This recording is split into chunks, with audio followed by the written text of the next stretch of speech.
What up? What up? What up, man? So, what we were going to talk about today, we are in September. There are 4 more months. Look at that shirt on him. The only thing is, I wish the logo was a little higher, bro. All right. Well, maybe I'll talk to the guy who makes them. You know what I'm saying? I don't know. Like right here. Looks like it's on my stomach, bro. Like it's in the middle of my belly. We're headed into the fourth quarter. What I'm aware of is if I don't start thinking about that now, that can create a problem in terms of momentum. It can create a problem in terms of purpose. It can create a problem in terms of going into 2025 with clarity. So what I've been talking about this week with people in our organization, one-on-one clients, is something that I know me and you do all the time, is really taking the time to plan. Yeah. And what I'm aware of is the fourth quarter is usually a time where everybody stops and slows down. The first quarter for many people is actually really weak because they didn't plan and they weren't intentional about the fourth quarter, because this is a 90-day cycle. And what I'm doing right now, between now and the end of the year, is going to dictate what 2025 looks like. So what are some of the things that you're thinking about right now, not only to finish the year strong, but also like major key rocks you want to implement between now and the end of the year, and why you think it's important, so that way you go into 2025 real strong? I have a couple of thoughts on the two things that you talked about, the start and stop. And then because it was funny, because I was having that conversation with somebody yesterday, and what I told them, I'm like, look, like, let's say you run a cruise ship, right? And that cruise ship, let's say you're going to go to a destination. When does the cruise ship exhaust most of the fuel that it's going to use for the trip? And the reality is that it exhausts it at the beginning. But once you get into momentum, it's easier on the fuel.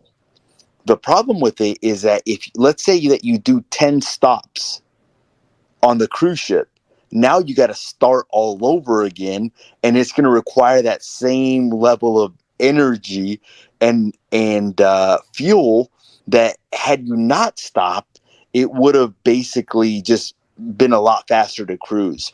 And I think you're right. Like, a lot of people during this time of the year stop and slow down big time, and almost like feel like a need to abide by society's rules. And this is what I tell my family, and I tell my wife. I'm like, look, we don't take holidays when people tell us to take holidays off. We create our own holidays. We create our own time off. We decide when we want to take off, basically, not what the government tells me to do or what society tells me to do. And then also, I think, like, planning. So this is how I would plan, and I still plan in going into different times.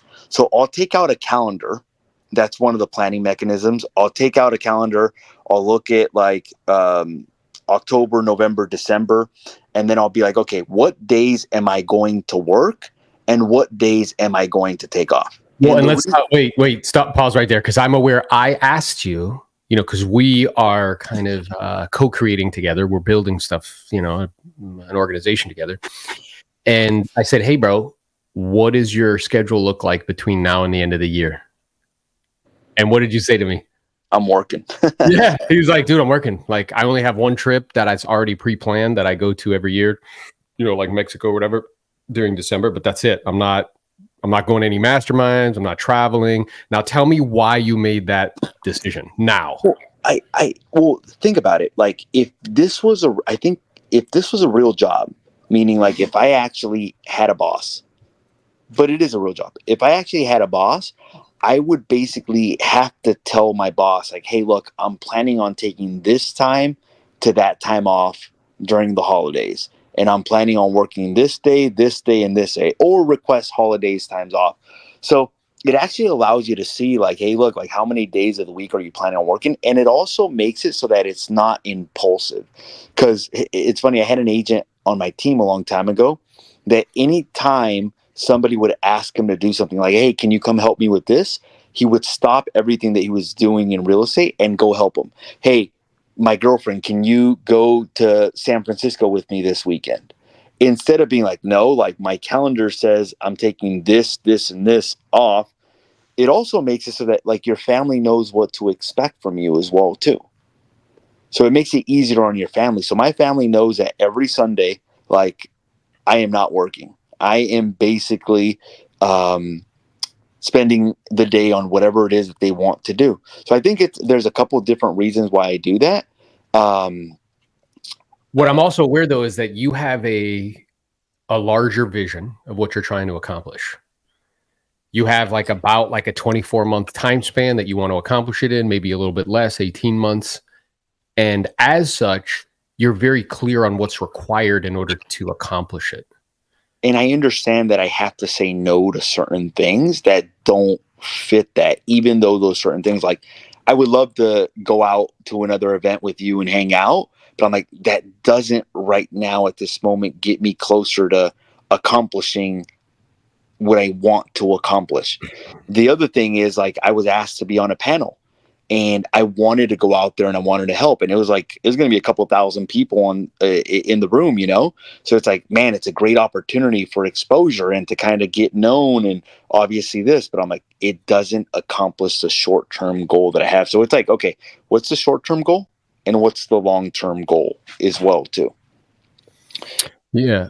So you, because you have mapped it out, because you've thought it through, you're clear on what the kind of medium term goal is, let's say within the next 18 to 24 months. So then you're able to back that down to like, okay, what do I have to do in the next year? And then you back that down to the next 90 days. And then the next 90 days or 120 days between now and the end of the year, it requires you to take a certain amount of listings. It Yeah. requires you to close a certain amount of escrows. It requires you to raise a certain amount of money for what you're, some of the projects that you're doing. Like you're very clear on it. And that allows you to execute clearly. And it also allows you to say no. So I'm curious, like, I know people ask me that, and I've never had really a problem with that. I know some people do, because I guess I just have a thick skin and I'm just like, whatever, like, I'm just going to say no. But some people have a hard time saying no. So for you, was that a challenge to say no? Did you have to learn how to do that? I think it depends on the situation. I'll be very transparent with you. Sometimes it's hard for me to say no to you on events. Like, hey, are you doing this? Because I want to do those things, but I'm getting better at it. For most of it, I think it was more at the beginning of my career. I had this duality, basically, where I was at work and I wished that I was at home. And I was at home wishing that I was at work. And then the more I just almost like developed the habit of like, hey, look, and develop the accountability, like these are the days that I worked. And it's funny because even like my wife will plan things around our schedule. Parties sometimes will be planned around my schedule versus me having to accommodate to other things. And other people know that it's funny. People sometimes invite me out to dinner like on a Wednesday or on a Tuesday. I'm like, hey, look, would it be better if we do it on a Saturday? And is it okay if we make it a double date versus just a dinner between me and you? Because my wife and I go out on Saturday nights, you know? Is it okay if we make it a double date and we kind of like do it together? Because that's when it's on basically the calendar, basically. Yeah. So, and what you've essentially done, which I did as well, is you schedule, I remember telling you like a long time ago, if you don't have a schedule, you're on somebody else's. Yeah. And essentially what you've done is like for the things that are important that you want to make deposits on, those are non-negotiable. So what most people do is they try to fit in the things that are important and then they never gets fit in. Where 100%. you make the things that are important, those are not negotiable and everything else gets scheduled around it. Yeah, and to be quite honest, the two things that are a priority is the business and family. Yeah. Those are the two things I've had to, and obviously I think this was a good thing that I had certain relationships in my life where we'd go out drinking and just party and have a good time. I was like, that's not important to me. Yeah, there was a time where it was important to you, but it's not important Yeah. to you No, anymore. no, not at all. I'm like, Yeah. and I understand that because I'm like, look, if I'm, and I tell my wife this sometimes just joking. I'm like, look, like I understand that I work a lot, but I also understand that other people may not work as much. But once you factor in all the other stuff that they do, like Sunday football, drinking with their friends, and going out to like a bar, I was like, we probably spend the same amount of time as they would with their significant other. Once you factor in all those things, so I've decided, like, look, like it's only two things. Those are really the two things that are important to me, basically. Yeah. Yeah. And when we're sitting down and saying like, okay, there's 4 months left in the end of the year, I think it's really helpful to get clear on like, okay, the first thing you said is how many How more many days days am you I going gonna to work? work? That's the first Like thing. pull the calendar out, what's planned, what's not, planned, And follow it. follow it. Yeah. And I think your point about like it being just as it comes up, it the flesh is like weak. Like if I'm always gonna, if I have an opportunity to do something that's like easy or fun, like you're probably gonna choose that versus something that's not. So by pulling out that calendar and saying, hey, how many more days during the rest of the year in the next 4 months, whatever that is, 120 days, which is probably like 90 or whatever working days, how many of those days am I actually going to work? And it's interesting because I even like I've tried like if you talk to a top producer and they're planning their fourth quarter, they will plan their vacation around a certain time of the year. So like what I would normally do, and I've done it, is I would plan it from like the 17th through the 25th, somewhere in that range, to the 26th. Why? Because on the 26th, I wanted to be back at work, meaning like I wanted to be like back on the horse because I didn't want to plan it from like the 25th through the first or the second, because then I felt like I started off the year behind already, basically. So I think even what days you plan your vacations, I think that's important because there are certain days where more people are checked out than other days. And what you have to realize is, and this is the way I thought about it, like I think that most of the agents are getting back to work around the second, third, fourth, fifth. If I'm back to work on the 26th, I'm already a step ahead, basically.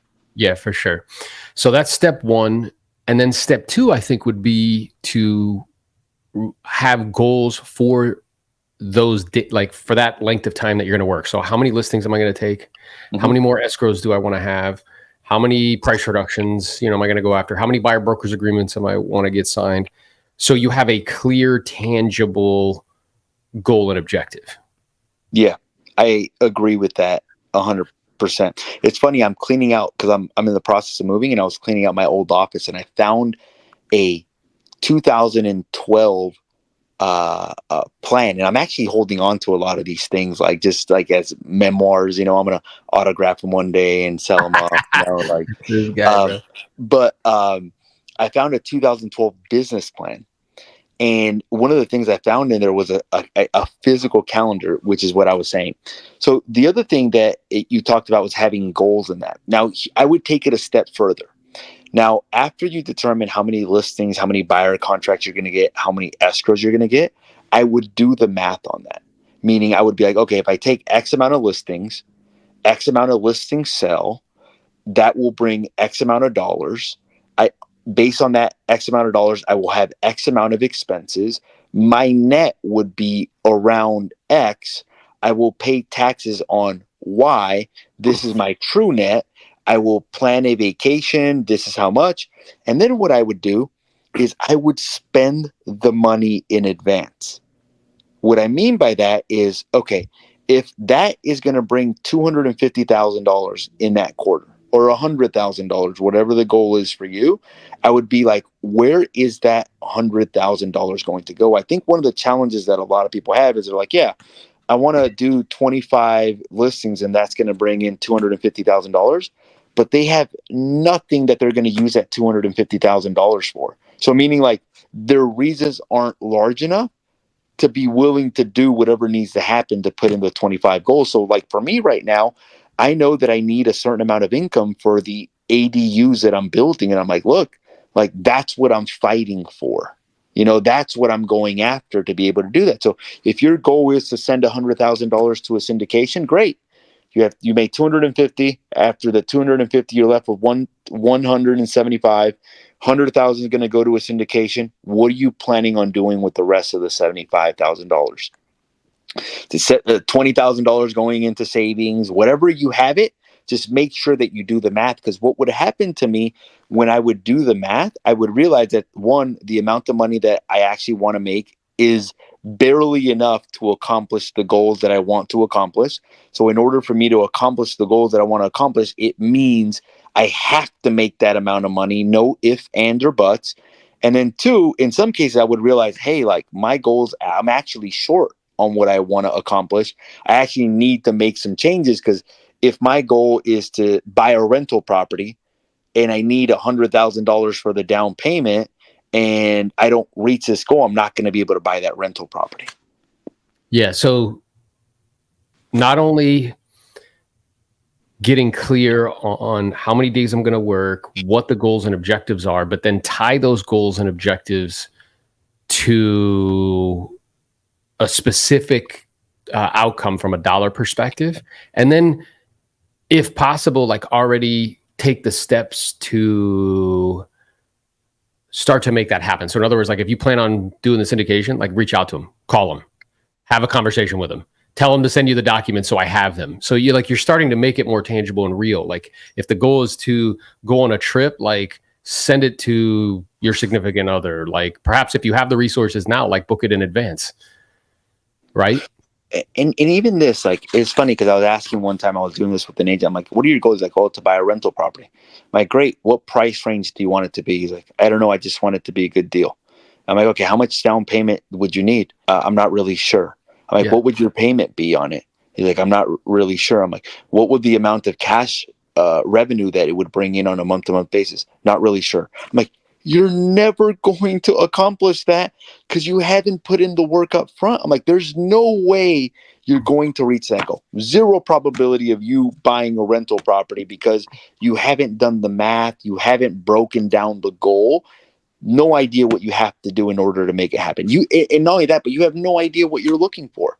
Whenever I would set goals, I would be like, I am buying a property in this neighborhood. The price is going to be this much. The square footage is going to be this much. I am going to need X amount of dollars. Based on that X amount of dollars, my payment is going to be X. My down payment is going to be Y. My cash flow is going to be this. And in order to do that, I need to take X amount of listings. Yeah. And make X don't you amount have of like a sales. very interesting story about how that happened with the apartment building you built? Like you wrote it down and like, but it ended up happening in a different way, but you were very clear on what you wanted to do. Bro, almost everything I on know. my vision board that I have ever, I'll give you a crazy example. In 2015, I did a 10-year goal on my vision board. And on that vision board, it says, I make $1 million a year in residual income. Guess what the gross revenue on all of my rental properties will be in about a year and a half? $1 million bucks. $1 million fucking dollars. Yeah, it's awesome. Now I wish I would have said I would be netting Yeah. $1 million in residual income, Yeah, you got to instead be of very specific. grossing. But it happened again. Like, I'll give you an example. Like when one of my very first years, I said, I am going to buy a rental property. I am going to buy it in Colonia, in this particular neighborhood with this amount of square feet. I kid you not, bro. Halfway through that year, I get a phone call from a lady. She's like, I need to sell my property. I don't have equity. I'm like, great. I'm like, what neighborhood is it in, or what's the address? She gives me the address. It's almost to the T, the same exact identical property that I did. And before I bought my big apartment complex, I started goal setting in 2017 that I was going to buy an apartment 16 unit plus in 2016. I bought it in 2019. So sometimes it doesn't happen that immediate year, that exact year. Like, I won't be at the $1 million in gross revenue until 2025. So it didn't happen in 2024, but it happened 2025, which is a year later, and it's very close to that basically number. Yeah, and that's been my experience. I've been on calls and I will show people. I used to write these letters to myself and I would laminate them. I'd write them at the end of like a year for the following year, like December 31st, 2000. A year-end statement, basically. Yeah, like 2024. Was the But greatest. yeah. And then what's wild is I found them because like you know, I'd moved and I found all these laminated things. And it was so interesting to see not only how like the progression, but also the limits of my thinking. So at the beginning, and like the first one shows up in like 2009, and it's like, yeah, you know, I'm so proud of you, Aaron. You were disciplined and consistent. You stayed, you know, focused, and you hit your goal of 50 transactions. And it was like, wow. And that earned you an income of like $200,000. Like, wow. Because at the time, that was like the biggest that I could think. And then it was so interesting. Then it jumps to like 2012. It's like you stayed disciplined, consistent, worked harder than anybody in your marketplace, and hit your goal of 100 transactions. That equals an income of $500,000. Like, wow. So you get to watch this. That's why I'm keeping all of mine, bro. Yeah. You get to watch like that. You do the same thing, basically. Yeah. And you get to see that progression of thought. And really what it is just like an expansion of thinking. It's an expansion of yourself, what you think is possible, like, you know, that sort of thing. So, you know, this can seem, for those that are listening or watching, like, this can seem like kind of trite. I don't want you to confuse what me and Jose are saying, which is like, you know, like the law of attraction. It's like, nah, dude, you can't sit in a room and like write stuff down and stuff will happen. Because the other thing that me and Jose did after we wrote it down is a disgusting, nauseating amount of work. Yeah. Which is like the law of action. You know what I'm saying? So I would even like, I found the 2012 and I had a document that said, what scripts are you going to work on this quarter? And it was like, this quarter, I am going to work on the I need to think about it objection handler. I am going to work on the pricing portion of the presentation. I'm going to work on this. And that was my target for this quarter. That's what I would be role playing as well, too. Yeah. So, I mean, it's really, really important, guys. It's part of the formula, which is, you know, I have to learn the specialized knowledge, right? And that's the role playing and the practicing. And we have a bunch of different avenues that you can plug into to learn that. It's also planning and casting a vision. You know, in the Bible, it says, without a vision, the people will perish. So casting a vision of where am I going? I don't want to be a wandering generality. I want to be a meaningful specific. And that's really what you were saying to that guy. He was very general. Like, I just want to buy a property. It was very general. And it was, you know, I just want to make money. How much? I don't know. Just like, you know, a good amount. What? Like that's never going to happen. You have to be like very, very specific and planning stuff out, getting clear. So what I would propose or recommend, and I believe you would too, it's what we're kind of triangulating around, is sitting down right now in September of 2024, look at the calendar. How many more days am I going to work in 2024? Set short-term goals within there. What am I going to work on? Like, I'm going to work on the prequel script between now and the end of the year, because that's something like I keep forgetting to ask questions. I'm going on appointments and they're not like super qualified. I have to drill that down. Or I'm going to work on the listing presentation. I'm going to hand write out the listing presentation every day between now and the end of the year, whatever that is. And I want to take X amount of listings. I want to have X amount of buyer contracts. I want to make X amount of income, whatever. And then if there are tangible things, whether it's like, I want to make an investment, I want to get this, I want to have this experience, like go visit the place that provides the experience. Go visit. I remember sitting in, which, you know, it's not that this is like, you set a goal because the person that you become in pursuit of it, not for the actual end outcome. But as a younger man, I had a goal of getting a particular car. And I sat in it at the Mercedes-Benz Museum in Germany. And what was wild, Jose, is my heart started beating like 1,000 miles a minute. It was like, it's just a car, bro, right? Yeah. And I remember feeling like, whoa, like this is crazy. This is so weird. But I made it tangible and real. And then shortly thereafter, you know, I purchased the automobile or whatever. And then, you know, a month later, it's just a car. You're just like, whatever, right? But this idea of like go visit it, touch it, taste it, smell make it real, basically. Make it real, right? And then even doing the numbers, being like, okay, like, am I going to buy it in cash or am I going to finance it? If I'm going to finance it, how much is my payment going to be? That's right. Going through the exercise. Or like, if I want this thing, what we would both recommend is if I want this thing, how much assets would I have to buy that would pay for it? Mm-hmm. So let me go taste it, touch it, smell it. Like, yeah, this is great. Okay, what assets would I have to buy that would throw off enough to pay for it? And how much money would I have to earn in order to go get that asset, right? So you start to like make these things tangible and real. And then what I would also propose is which you alluded to, is sitting down with your family and looking at this plan. Because I know you have these conversations with your wife frequently. I have these conversations with Carl on a regular basis where I'm like, hey, here's the vision. Here's what we're going to do this quarter. Here's what we're trying to invest in this year. Here's what we're trying to do.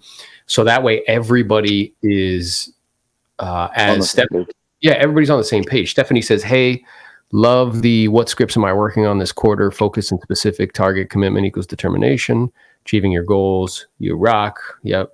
Thanks for posting educational. Yeah, of course. That's what we're here for. So we appreciate your presence. But yeah, talk to your family about it. Be like, hey, this is what we're focused on between now and the end of the year. Because if not, look, if I'm not clear on where I'm going, society will tell me where to go. And where it's going to tell me to go is it's going to tell me to go to parties. It'll tell me to go to clubs. It'll tell me to go to like things that are, feel good or pleasurable. It'll tell me to stop working and it'll tell me to spend all my money. Like that's what it'll tell me to do. Right. So, by sitting down with your family, you can get clear because I know, and me and you have had conversations about it and you've even, we've talked about it because we both, our wives are part of our, business in some way. Like that requires open communication. Because I remember seasons where I had to look at Carla and I'm like, this is a season. I know it's not fun. It's not optimal. I promise you there'll be a good outcome in the end though. Yeah. And then even like the vacations and stuff like that. Like I know Mariela has one plan for November. We're going to go on a family trip in November. And I'm like, okay, it's blocked off on the calendar, So in summary, basically, if you're looking to do some goals for the fourth quarter, how many days are you going to work? How many hours are you going to prospect? How many contacts are you going to reach during those hours? How many listings are you going to basically take? How many of those listings are going to sell? How many buyer sales are you going to do? How many buyer consultations are you going to do? How many buyer escrows are you going to get? What is that going to bring in listing income versus buyer income? What are your monthly expenses? What is your net going to be? How much are you going to pay in taxes? What are you going to spend the money in, or what's going to drive you to do that? And then experiencing it, basically doing math, making it real, basically doing the math. And then if you can, go visit, taste it, touch it, smell it. If it's an experience, if it's a thing, if it's a material possession, if it's an investment. Yeah. And then figuring out what drives you, because I know different things drive different people. I know if I tell somebody like, oh, like you're gonna work your tail off for 3 months to buy a rental property, they're like, oh, that's no fun, But if a vacation drives you, then that's what drives you, If a car drives you, that's what drives you, I know that stuff doesn't drive me.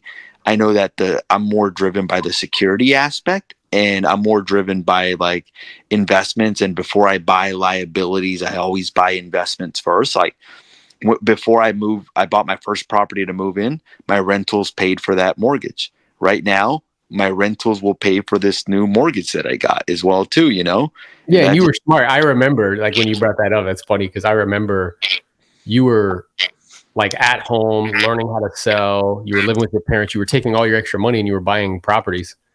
And then I remember I had a conversation. I'm like, you're like, yeah, bro, I still live with my parents. I'm like, what?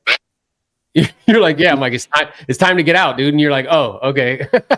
Angel would make fun of me. He's like, bro, like, what's up with you? He's like, dude, you make X amount of income and you still live with your parents. I'm like, yeah, dude, I still live with my parents, but it's not like I'm like living at I'm basically dumping all of my money in assets, basically. Yeah, which was super smart. Yeah. Yeah. So when I moved out, that was my fourth property already by the time I moved out, basically. Yeah. Which is solid. So, yeah, like I think we're laying out a clear way of making sure that the remainder of the year is as productive, as efficient as possible. The thing that I would add to it as well, I'm curious to see what you think about it, Mhm. is thinking about like rocks. So between now and the end of the year, What what are one projects? or two rocks, like our projects that are like working on the business and not necessarily in it? And that could be like, okay, I'm tired of saying that I don't have follow-up boss set up or a CRM set up. And I just need to, that's going to be the project between now and the end of the year. I'll get connected with who I need to connect with. I'll pay whoever I need to pay. I'll watch whatever I need to watch just to get it done. Yep. I agree. And I think it's a matter of setting up different rocks and then figuring out like which one, like writing a to do, like writing like, okay, like what issues am I having in my business and what are the solutions to those issues? Making a list and then narrowing it down to which ones would have the largest impact, basically. So basically, let's say you write down 10 issues and then 10 solutions, right? And then from those 10 issues and 10 solutions, which 2 or 3 items would have the largest impact in your business at the present moment? And then for the quarter, working on those things, and then also scheduling when you're going to be working on those things. So every December, it's funny because me and Angel would get together and we would basically be like, okay, what are we working on? And even like on some of the days, like let's say I were to take the 17th through the 26th off, and maybe I'm on vacation for 5 of those days. The other days I would be implementing those rocks basically that I put to on the to-do list basically. And at that time I was doing a lot of the implementation. Now obviously we have people that implement the rocks for us and that are working on those things. But I would some of those rocks could be like, okay, like I'm going to develop the probate niche, so I'm going to start practicing probates. One of those rocks could be like I'm going to spend $20,000 this quarter on pay per leads.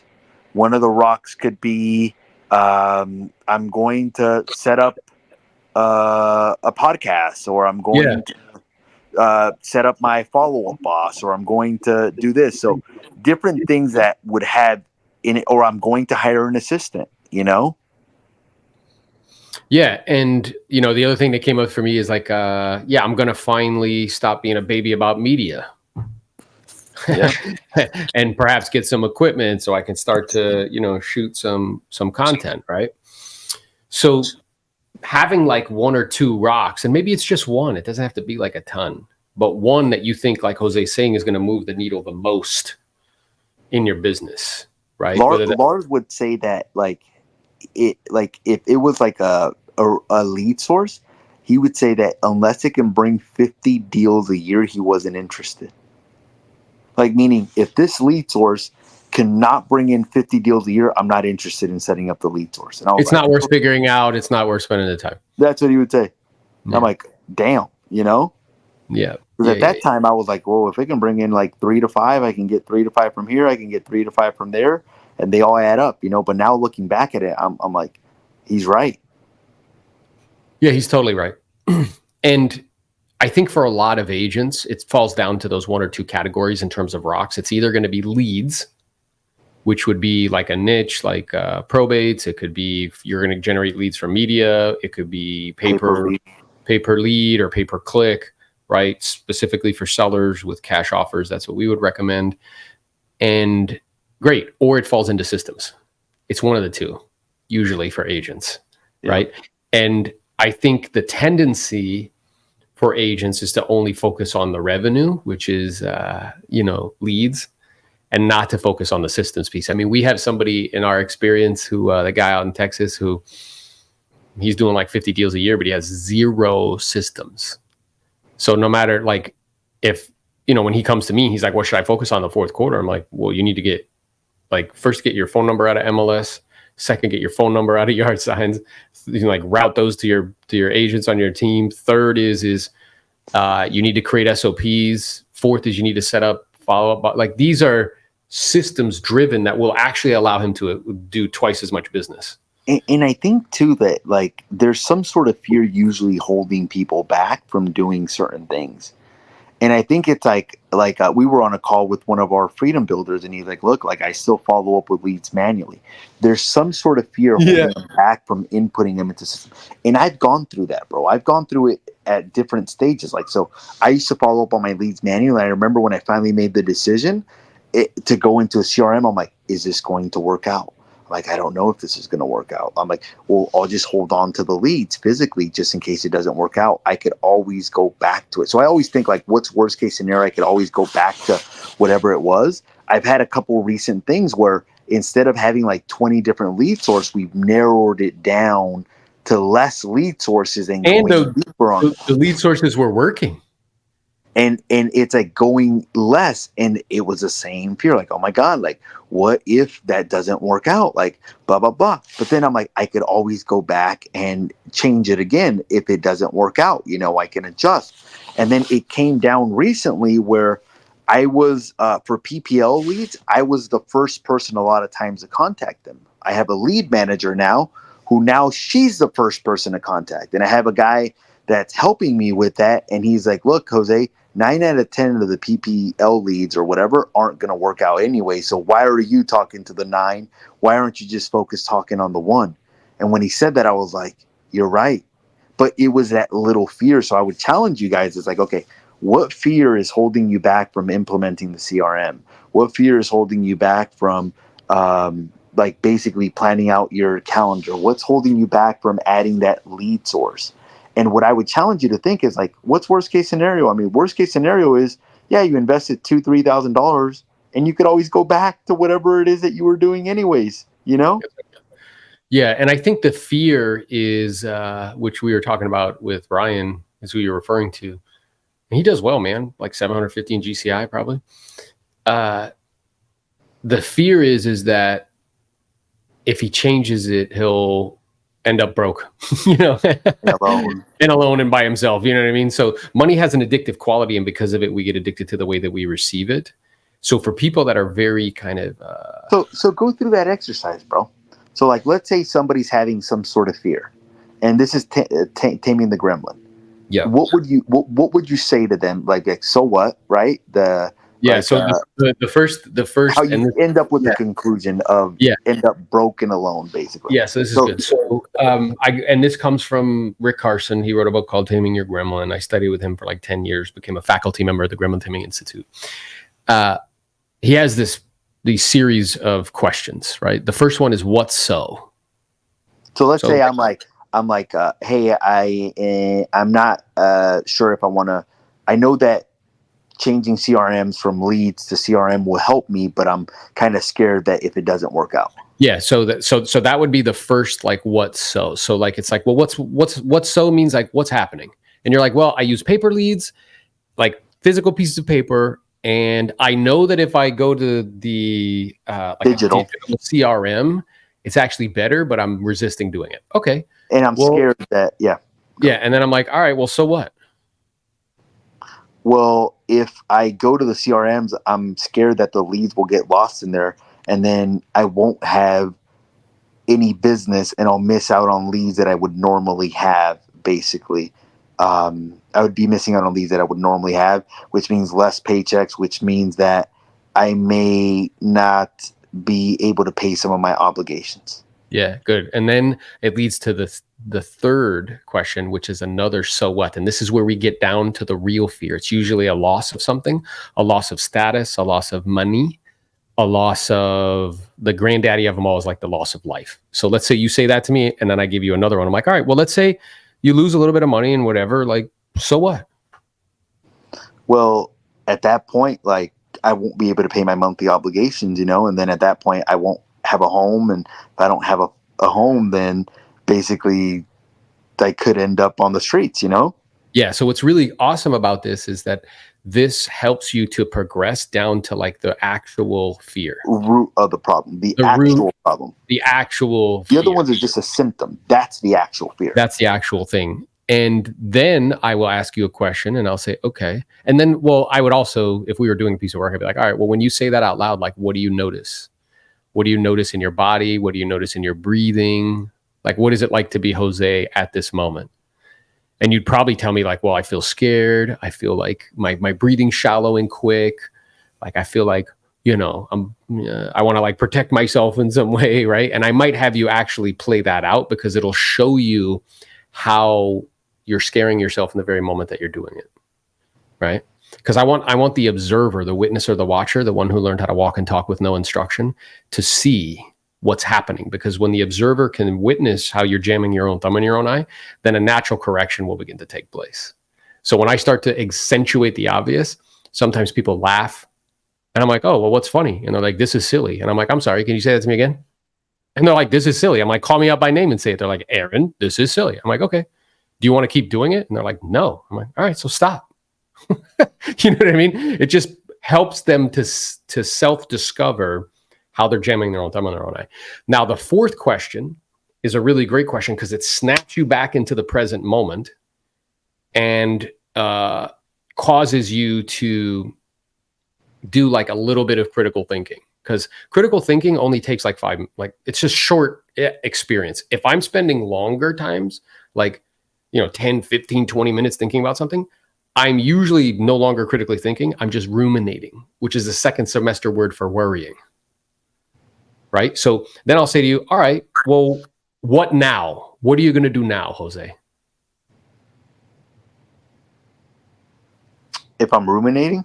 No, well, like let's say I asked you the third question. You're like, well, I'm gonna end up broken alone. I'm fucking by myself and all that stuff. I'm like, okay, well, what are you gonna do now?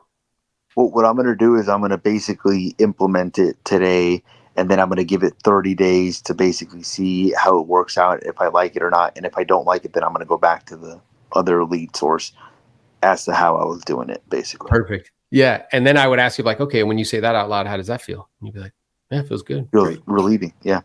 Now you're relieved because it's the trying to avoid. We think that like tensing in anticipation for pain alleviates pain, but it actually doesn't. It actually causes it.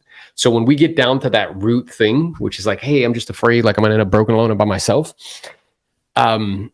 That's what I'm tensing in anticipation for, even though it hasn't actually happened. And with a super high degree of probability, won't happen. So once we can bring you to it and you can look at it face to face, like, nose to nose, beak to beak, you can see it for what it is. And then when I ask you like, well, what now? You're like, yeah, well, I guess I'll try it out and see what happens. Great. Now, if you notice that little monster of the mind jumps back on the scene and causes you to get, feel a certain way again, will you be able to notice that? And you'll be like, yeah. I'm like, how will you notice it? You'll be like, well, my breathing will probably get shallow and quick. The temperature, my skin might heat up. You know what I mean? I might feel a headache. You know what I mean? Because I'm like worried or stressed about it. It's like, okay. And then if you notice that, what can you do? Well, now you have some options. You can either journal about what you're noticing. You could tell somebody, what it is that you're noticing. You could do like chair work, There's all these different options that you could play with.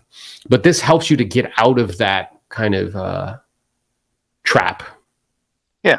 And to see how you're kind of causing this and to see what's actually holding you back, basically. But I wanted to point that out because a lot of people, when you say, I'll end up broken alone, they don't really understand how you got there.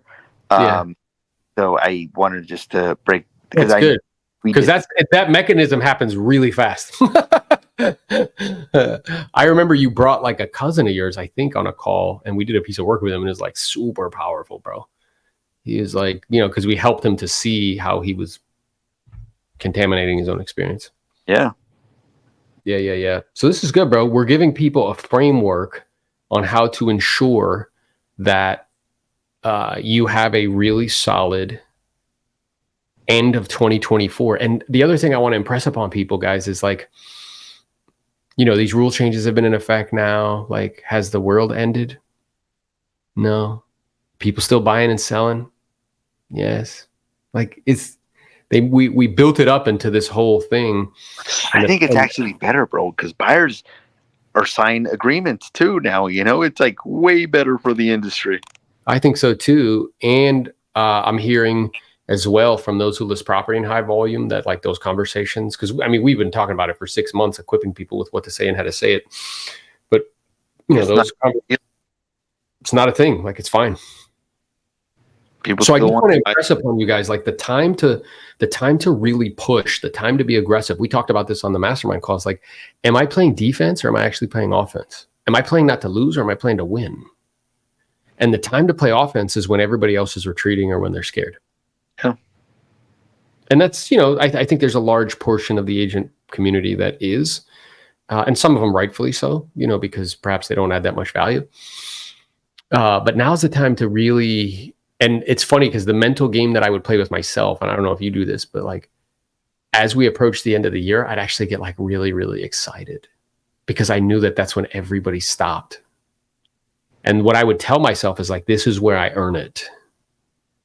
This is where like I shine. This is where it reminds me of, I've seen a clip on Instagram where he's like the coach for the Lions. And he's like, yeah, there's a lot of teams out there. They're really good. They play in the shallow end.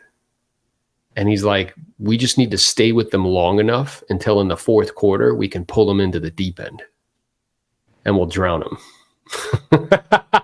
So it's like in the fourth quarter, right, of the year, it's where everybody else like stops. So I would really like amp up internally. I wouldn't like slow down. I would actually amp up because it was my way of really just, differentiating and pulling away from the crowd even more. Yeah, same here. And then I knew that a lot of even if you don't take the listing goal that you need to in the fourth quarter, a lot of it builds up. Like, it's funny because I had a couple months where my listings were kind of low, and then I was like, damn, and I was putting in work.